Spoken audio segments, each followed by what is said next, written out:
Hello everyone, नमस्कार। मैं Govind Singh Meena, assistant professor geography, राजकीय महाविद्यालय बारा के इस ऑफिशियल यूट्यूब चैनल पर आप सभी का बहुत बहुत स्वागत करता हूं। और आज हम ई क्लास हमारी भूगोल की एक नई सीरीज शुरू करने जा रहे हैं, जिसमें हम घर बैठे आप चूँकि कोरोना पेंडेमिक के चलते महाविद्यालय तक आना अब पॉसिबल है नहीं, तो जब तक इस तरह की परिस्थितियाँ रहेंगी तब तक हम राज्य सरकार और केंद्र सरकार के निर्देशानुसार इसी तरह आपके घर तक, चूँकि तकनीकी के माध्यम से आप तक पहुंचना बहुत आसान हो चुका है, तो हम जहां तक हो सकता है अपना प्रयास पूरा करेंगे।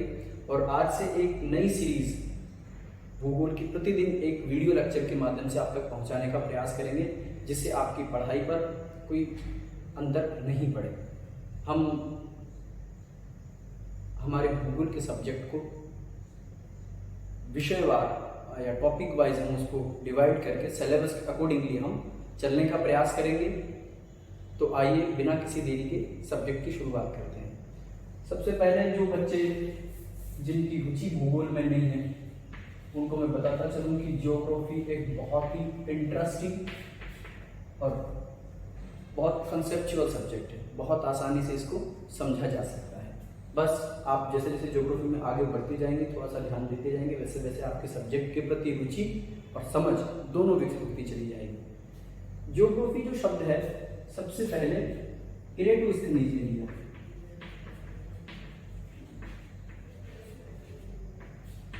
अगर आप ज्योग्राफी शब्द के समुच्चय को देखेंगे, इरेटोस्थनीज ने जब ज्योग्राफी शब्द लिया, और भी इनकी ज्योग्राफी में बहुत सारे योगदान हैं। जब हम कभी ज्योग्राफिकल थॉट्स पढ़ेंगे तो इरेटोस्थनीज को भी हम वाइडली पढ़ेंगे, लेकिन इनके भूगोल में योगदान की वजह से इनको फादर ऑफ ज्योग्राफी कहा जाता है, भूगोल का पिता।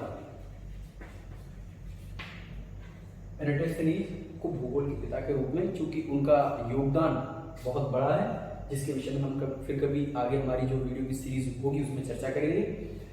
ये दो शब्दों से मिलकर के बना है, जियो प्लस ग्राफ। ये लैटिन शब्द है।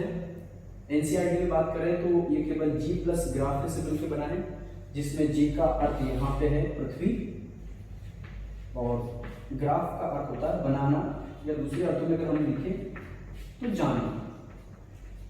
तो अगर हम स्थूल रूप से परिभाषा पकड़े भूगोल की, तो जिस विषय के अंतर्गत पृथ्वी और उससे संबंधित तथ्यों को जानने का प्रयास किया जाता है, या पृथ्वी या उससे संबंधित चीजों के विषय में जानकारी उपलब्ध जिस विषय के द्वारा हमको होती है, उसे हम ज्योग्राफी या भूगोल कह देते हैं। दूसरा शब्द हमारा भूगोल। यहाँ पे जो भू शब्द है, ये पृथ्वी की आकृति को, पृथ्वी के विषय में बताता है। भू यानी पृथ्वी, और गोल उसकी पृथ्वी की आकृति को इंगित करता है। क्योंकि हमारे प्राचीन भारतीय इतिहास में भी पृथ्वी को गोल माना है। यूनानी और अन्य जो देश हैं, वहां पे प्राचीन समय में पृथ्वी को तश्तरीनुमा या अन्य किसी आकृति का बताया गया है, लेकिन भारतीय शास्त्रों में या भारतीय प्राचीन इतिहास में से जो अपने हमारे विद्वान रहे हैं, उन्होंने पृथ्वी को गोल माना है। तो इस वजह से भूगोल भी हम इसको कहते हैं, इसका नाम भूगोल पड़ा। अब यहाँ पे जानने वाली बात यह है कि भूगोल पृथ्वी के अध्ययन को ही कहा जाता है केवल। क्या ऐसा है? नहीं, ऐसा बिल्कुल नहीं है। भूगोल का विषय केवल पृथ्वी के क्षेत्र को ही समझना नहीं है, पृथ्वी के साथ साथ जितने क्षेत्र संबंधित हैं। जब भूगोल अपने विकास की प्रारंभिक अवस्था में थी, तब ये परिभाषा कहीं ठीक बैठ सकती थी कि भूगोल केवल पृथ्वी तल और उससे संबंधित चीजों का अध्ययन है।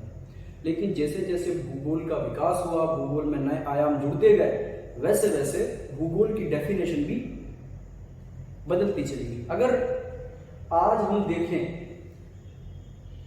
तो अगर सीधी सी परिभाषा ली जाए वास्तविकता में भूगोल की, तो भूगोल क्या है वास्तव में? भूगोल अगर आज के प्रोस्पेक्टिव में देखा जाए या वर्तमान समय में इसकी सीधी सी परिभाषा समझी जाए, तो पृथ्वी और मानव के पारस्परिक अंतर संबंध जो है,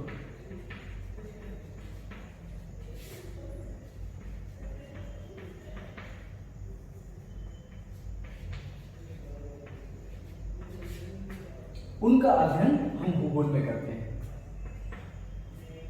पृथ्वी और मानव के मध्य पारस्परिक संबंधों का अध्ययन भूगोल की मुख्य विषय वस्तु। किस तरीके से, आइए हम इसको थोड़ा समझने का प्रयास करते हैं। हम ज्योग्राफी की आउटलाइन को समझने का प्रयास करेंगे, उसके बाद हम अकॉर्डिंगली हमारे सब्जेक्ट के अकॉर्डिंगली हम पढ़ना शुरू करेंगे। अगर हम बात करें भूगोल की, तो सबसे पहले हमारा जो मेन कंपोनेंट है जिसके बेसिस पे हमारा अध्ययन शुरू हुआ वो भी हमारी अर्थ। लेकिन हम अर्थ के साथ साथ अर्थ से जुड़े हुए कुछ एलिमेंट्स हैं जिनका भी हम साथ के साथ अध्ययन करते हुए चलते हैं, जैसे हमारा लिथोस्फीयर। तो भूगोल के इस एस्पेक्ट में या पृथ्वी से जुड़े हुए इस एस्पेक्ट में हम स्थलमंडल के बारे में जानकारी देखेंगे या सीखने का प्रयास करते हैं। स्थलमंडल में हमारी कौन कौन सी चीजें आ जाती हैं? स्थलमंडल में हमारे स्थलमंडल की संरचना होगी, पृथ्वी की आंतरिक संरचना होगी,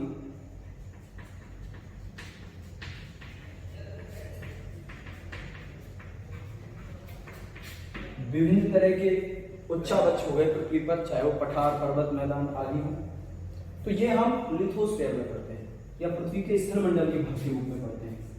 दूसरा हमारा एटमॉस्फेयर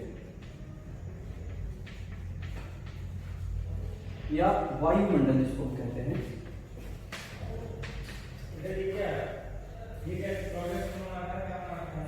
वायुमंडल में हम जितनी भी तरह की मौसमी परिघटनाएं होती हैं, हमारे वायुमंडल का संगठन कैसा है, उसकी संरचना कैसी है, हमारे लिए किस तरह उपयोगी है, पृथ्वी पर जीवन को फलीभूत करने में किस प्रकार से वायुमंडल सहयोगी रहा है, इस पूरे अध्ययन को हम एटमॉस्फेयर या उससे जुड़े हुए अगर एक वाइड सब्जेक्ट की बात करें हम, जिसमें हम इसको डिस्क्रिप्टिवली पढ़ेंगे, क्लाइमेटोलॉजी या जलवायु विज्ञान के रूप में हम इसका अध्ययन भूगोल में करते हैं। ऐसे ही लिथोस्फीयर या स्थलमंडल से जुड़े हुए तथ्यों का बृहद रूप से अगर हमको अध्ययन करना हो तो हम भूगोल की जियोमॉर्फोलॉजी या भू आकृति भूगोल में करते हैं,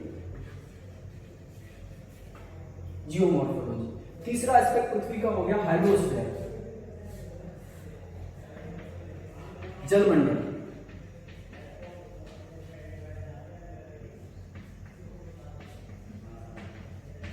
और जलमंडल में हम क्या देखेंगे? जलमंडल में हम अध्ययन करके पृथ्वी के साथ समझने का प्रयास करते हैं कि पृथ्वी पर जीवन के लिए सर्वोपयुक्त जो प्रारंभिक अवस्था में जो जीवन उत्पन्न हुआ, वो हम सभी जानते हैं कि प्रारंभिक पर जो प्रमाण है वो बताते हैं कि प्रथम जो जीव पृथ्वी पर आया वो जलीय, उसकी उत्पत्ति सागरों में हुई या जलीय माध्यम में उसकी उत्पत्ति हुई। तो हम हाइड्रोस्फीयर में हम यहाँ पर देखेंगे समुद्रों के विषय में। पृथ्वी पर जो अथाह जलराशि है, जो बड़ी बड़ी जलराशियां, उनके विषय में हम ओशनिक करंट्स क्या होती है, ओशनिक डिपॉजिट्स क्या होते हैं। इसके अलावा हम ये जानने का प्रयास करेंगे कि किस तरीके से सागर हमारे पृथ्वी के वातावरण, पर्यावरण, इकोलॉजी को प्रभावित करते हैं, ये सारी चीजें। लेकिन एक चौथा एस्पेक्ट जो बहुत इंपॉर्टेंट है, ये तो कहीं ना कहीं चारों चीजें जो है पृथ्वी और पृथ्वी से जुड़ी हुई हो गई, लेकिन पृथ्वी पर इन तीनों चीजों के समावेश, इन तीनों के इंटरेक्शन से कहीं ना कहीं एक तत्व और प्रकट होता है, और जो सबसे इंपॉर्टेंट होता है और वो है बायोस्फीयर, या जिसको हम कह देते हैं जीवमंडल।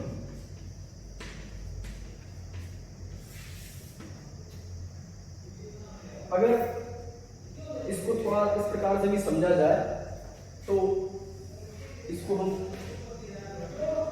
जलमंडल कह लेते हैं, इसको हम वायुमंडल कह लेते हैं, और इसको हम स्थलमंडल कह लेते हैं।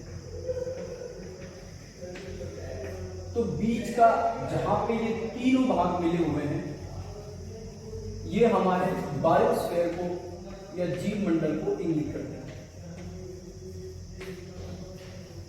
और इसी जीवमंडल का विकास हमारे इन तीनों के मध्य अंतर क्रियाओं का परिणाम जीवमंडल के रूप में हुआ, जिसमें हम प्राणियों के बारे में, पादपों के विषय में, प्राणियों में जिसमें हम ह्यूमंस भी आते हैं, और इन दोनों के द्वारा डेवलप एक इकोलॉजी सिस्टम, और इन सबके मध्य आपस में जो इंटरेक्शंस चल रही है आज के टाइम पे भूगोल में यही अध्ययन का विषय है। यानी कि पृथ्वी और जीव जगत के मध्य होने वाली जो अन्योन्य क्रियाएं हैं उनका अध्ययन हम भूगोल में करते हैं। तो यह हो गई हमारे आज के इंट्रोडक्शनरी वीडियो की, जिसमें हमने केवल भूगोल को जानने पहचानने का बहुत थोड़ा सा प्रयास किया। वास्तविकता में भूगोल जो विषय है बहुत बड़ा है, बहुत व्यापक है, और चूँकि समय की भी कुछ सीमा है और संसाधनों के इतनी उपलब्धता नहीं होने की वजह से थोड़ा सा लिमिट का भी हमको ध्यान में रखना है।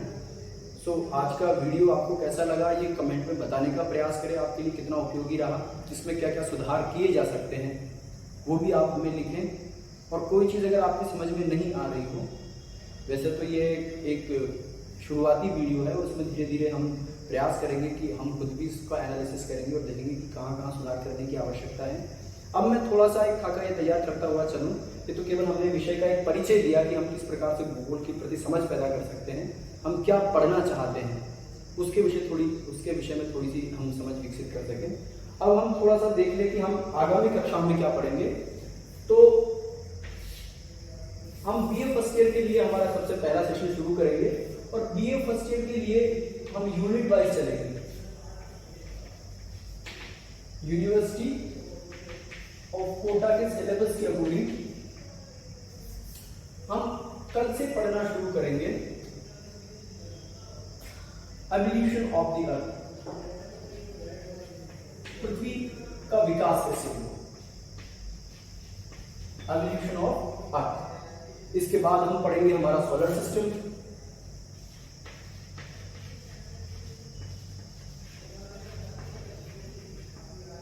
और इसके बाद फिर हम पढ़ेंगे